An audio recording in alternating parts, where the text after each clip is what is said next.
What is up, guys? My name is Trilliant, bringing you another episode of Watcha Playin for FreeMMOStation.com. This time we'll be taking a look at a game called World of Warships, which is currently in closed beta and is developed by Wargaming.net, the same guys who brought us World of Warplanes and World of Tanks. These game titles just spew originality. As usual, we'll spend a few minutes showing you the game and some of what it has to offer, so let's jump on in. FreeMMOStation.com. World of Warships, a game where you can live out every sailor's worst nightmare, all in the name of good old-fashioned entertainment. I hope you guys weren't expecting a warship simulator, because that's not at all what this game is. That doesn't make it bad though, it's still quite an enjoyable experience. I'll talk a bit more about that in a few minutes though. What I want to talk about right now is this title, World of Warships. Does that literally mean the world is nothing but warships, and if so, are the warships sentient?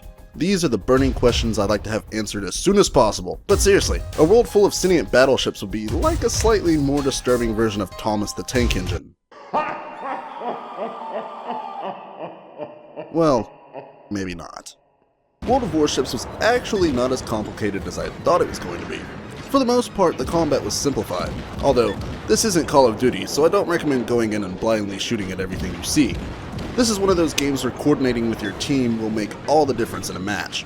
In the time that I spent playing the game, I didn't actually coordinate with any of the teams I was thrown into though. For one, it was all randomized, and two, modern day online gamers just seem to have no interest in social interaction with other randoms.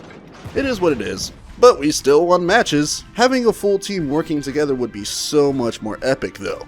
You'd get to live out that fantasy of being the badass naval captain you always knew you could be. There's quite a few different types of ships you can get in World of Warships. There's battleships, cruisers, destroyers, and even aircraft carriers.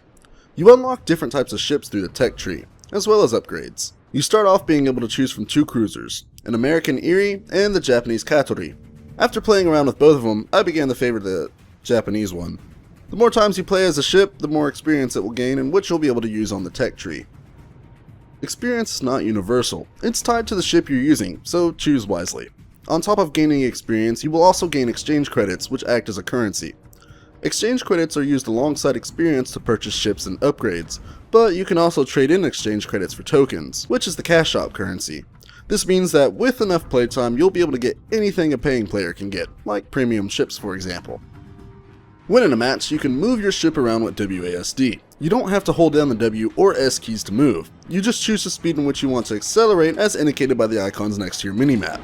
You can also turn left and right by holding down A or D. However, like accelerating, you also have the option of choosing how hard you want to turn by using Q and E without worrying about holding it down. This way you can focus more on hitting your enemies and worry less about how many fingers you'll have available to pull off your next attack. You can zoom in by using Shift, and you do need to lead your shots if you plan to hit an enemy ship. However, you don't have to worry about aiming above or below an enemy to hit them. You can just point the crosshair at the enemy you wish to send to Davy Jones' locker and fire. So how do you stay aware of your surroundings while zoomed in, you ask? Well, that's what the right mouse button is for. Tell him, Jim. That's right, Ed. For the low price of absolutely nothing, you can press the right mouse button while zoomed in to take a look at your surroundings without even losing the position you were aimed at. Fantastic. Thanks, Jim. Do I get paid for this? If you want to avoid incoming enemy missiles, the best way is not to try and outrun them. Seeing as you need to lead your shots to land a hit, the same thing is probably happening to you. Instead, try turning your ships towards incoming fire. This will make your ship harder to hit since it's thinner from the front.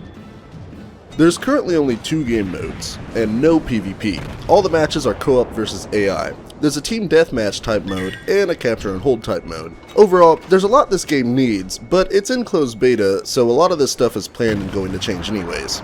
The time I've spent in the game was really enjoyable actually. I didn't expect to like a Navy warfare game like this, but I did. It's basically the digital equivalent to the Battleship tabletop game.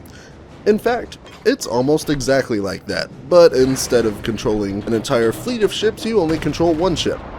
I hope you enjoyed this video. If you want to check out the game, there's a link in the description. Don't forget to like and subscribe to FreeMMOStation, and as always, I'll see you guys next time.